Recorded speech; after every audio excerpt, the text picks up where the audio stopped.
Today, we're going to talk about a word you think you know, courage. But we're not talking about superheroes or some big heroic act. Nope, we're talking about a much quieter and maybe more important kind of strength, the courage to simply be. So, when I say the word courage, what's the first thing that pops into your head? For most of us, chances are it's something big, something really dramatic.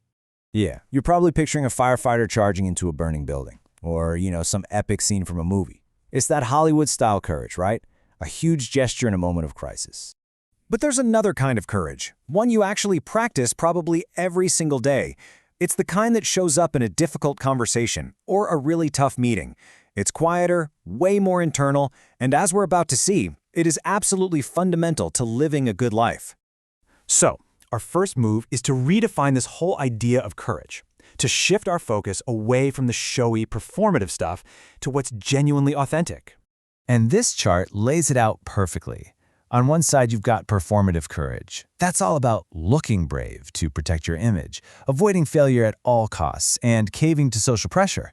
But then, on the other side, we have authentic courage.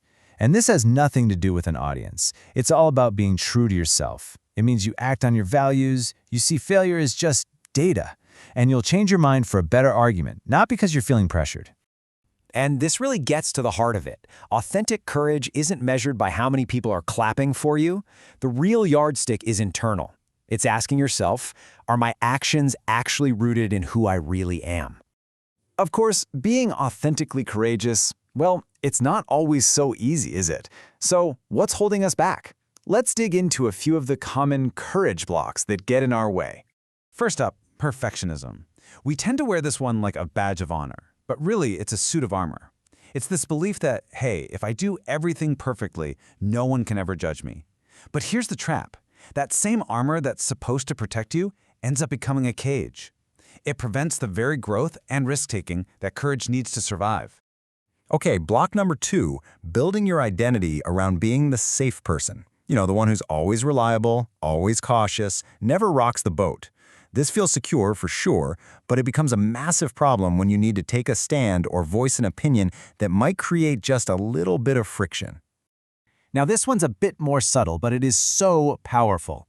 If your whole sense of who you are is built on being successful, then any mistake, any failure isn't just a little setback. It feels like a threat to your entire identity. And that is why we avoid it with everything we've got. And finally, the all-time classic. Oh, it's just not the right time. I'll do it when things calm down.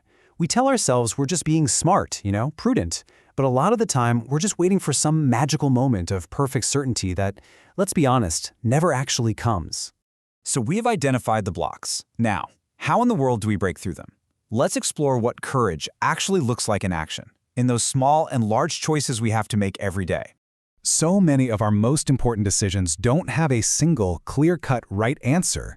The courageous move is to just act with the best information you have right now. The real key is learning to tell the difference between I genuinely need more data and I'm afraid, so I'm just going to keep researching this forever. You can even see the difference in how we talk. On the left, you've got that passive, non-committal language like, well, it depends. But on the right, that's the language of authentic courage. It's about having a point of view, based on what I know, while still staying open to others. It's not about being rigid. It's about having a clear place to start from. Now, to really practice this kind of courage, we have to fundamentally change our relationship with failure. We have to learn to see it not as a personal attack, but as something else entirely. There's this crucial distinction, which researcher Brené Brown made famous, between shame and guilt. See, shame attacks our identity. It tells us, I am wrong. But guilt? Guilt focuses on our actions. I did something wrong. Guilt can be productive. It helps us learn. Shame just makes us want to hide. And this shows the two paths you can take. When failure leads to shame, we hide our mistakes, and our self-worth gets all tied up in the final outcome.